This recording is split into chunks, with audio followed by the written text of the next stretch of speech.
Mahilig ka din ba mag-sanggupsal pero ang hanap mo'y affordable at masarap ang iyong matitikman? Nagkikrave na kami ng sangyup nung isang linggo pa. Kaya naman napadayo kami dito sa bagong pinagkakaguluhan na may pa-free shabu-shabu na unlimited sangyupsal. Na-open ang mic nila sa mga gustong kumanta. Nag-o-offer din sila ng mga beers at tower drinks. At may 3 option ka pa na pwedeng pagpilian. Una nga dyan ay yung napakasulit nila na 199 na naka-unlimited pork bulgogi, unlimited pork teriyaki, unlimited honey glaze at may plain pork pa na kasama. Sobrang sulit talaga kasi kasama na ang unlimited buffet sa 199 mo. Naka-buffet style na nga din sila na naglalaman ng iba't ibang dish tulad ng tteokbokki at fish cake mix, potato, spaghetti or cheesy macaroni, sweet banana, lettuce, masarap na kimchi, rice, cucumber, tofu, at may pasalad pa. Hindi lang yan. Dahil may pa-free shabu-shabu pa sila, masasabi mong craving satisfied ka talaga sa halagang 199 lang. Napakaganda din pala ng resto nila, napakaaliwalas, napakalawak at hindi maalikabok. Available din ang 299 nila na dinagdagan ng flavored wings na may mga flavors na buffalo,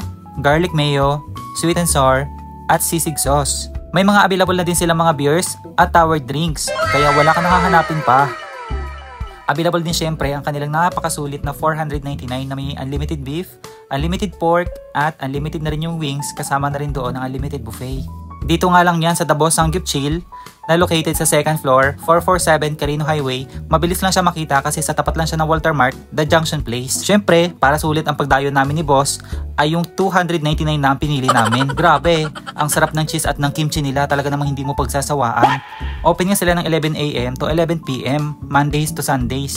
At sa mga tinatamad naman lumabas ay meron din silang package na sangyup delivery. Sa bahay nyo na mismo i-deliver. Message na lang kayo sa page nila para ma-arrange nila ang delivery sa inyo. Kaya tara na sa The Boss Sangyup Chill!